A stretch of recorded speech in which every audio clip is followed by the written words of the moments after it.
Hi everyone, my name is Zhao Yueshi from Houston Methodist Hospital. Today I will be talking about the identification of brain functional subnetworks associated with bladder functions in multiple sclerosis women using 70 MRI.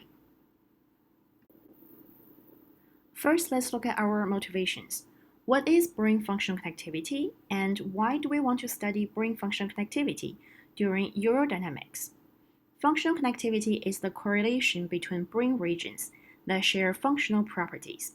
And studying functional connectivity during urodynamics can reveal which brain regions work together to achieve specific bladder functions, such as strong desire to void, aka full bladder, attempt at voiding initiation, continued attempt of voiding, and empty bladder. Please note that not all patients can void, so I'm using the word attempt, but from now on, I will only be using voiding initiation and voiding for short. The goal of our study is to identify brain subnetworks associated with specific bladder functions in neuropathic populations. As you may know, the low-field MRI such as 1.5T and 3T is widely used in hospitals and academic institutions for clinical exams and research studies. Our hospital has an FDA-approved 70 MRI scanner that offers higher signal-to-noise ratio, higher tissue contrast, and higher spatial resolution compared to low-field MRI. As you can see on the left, it shows a comparison in raw fMRI brain images between 3T and 70. The 70 image offers much more details in brain regions. And on the right, it shows a comparison between 3T and 70 in brain activations when a subject was listening to music. The 70 activations are more robust than 3T. To acquire images with better quality, we decided to conduct our study on 70. Here is our study design. The data of 9 female MS patients with voiding dysfunction was analyzed. Prior to scanning, subjects were asked to spontaneously empty their bladders. An MRI-compatible catheter was placed into the patient's bladder. MRI anatomical and resting state scans were performed with the patient's bladder in the empty state. During each concurrent UDS and fMRI scanning cycle, the patient's bladder was filled with room temperature water. Subjects pressed the button to indicate a strong desire to void, at which point bladder infusion was stopped, and subjects were asked to hold for 30 seconds. After 30 seconds, subjects were given permission to void in the scanner. This time point was marked as voiding initiation. A button was pressed again to indicate actual voiding. Residue of urine was manually aspirated. Complete UDS and PVR during scanning were recorded. Regarding the data analysis, 17 regions of interest in the bladder-related areas were analyzed, including bilateral anterior cingulate cortex, supplementary motor area, precentral gyrus, right inferior and superior frontal gyrus, insula, parahippocampal, etc. Subjects' brain segmentation was completed using the software FreeSurfer.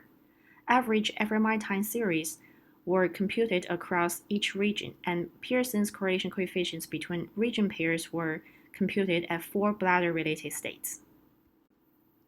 Now let's look at our results.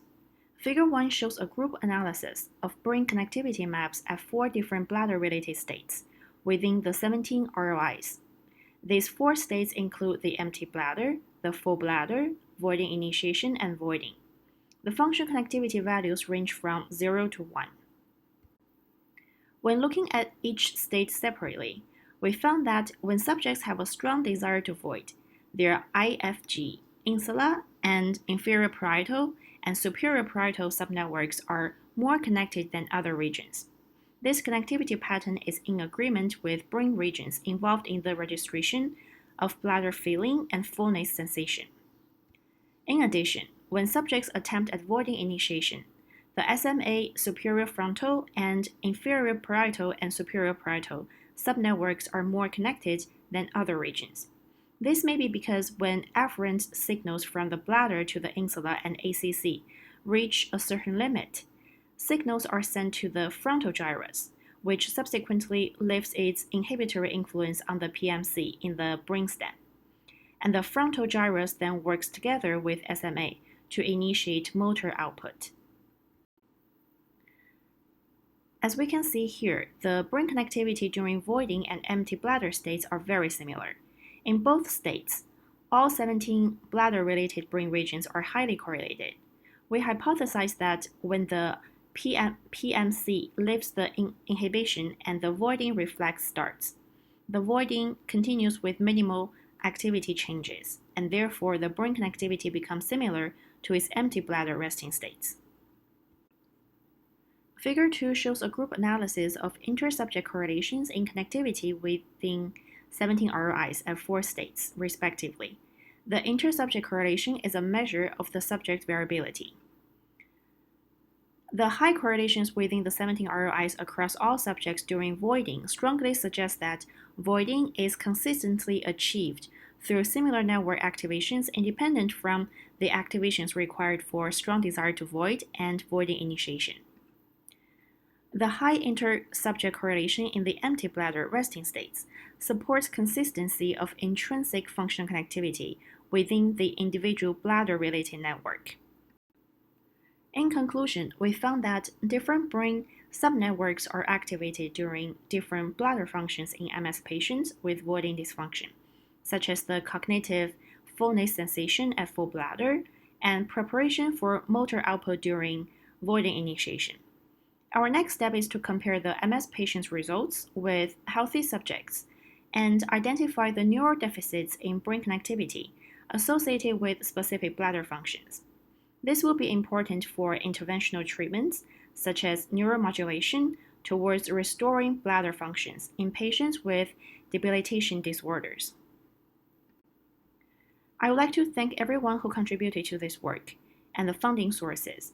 Thanks for your attention.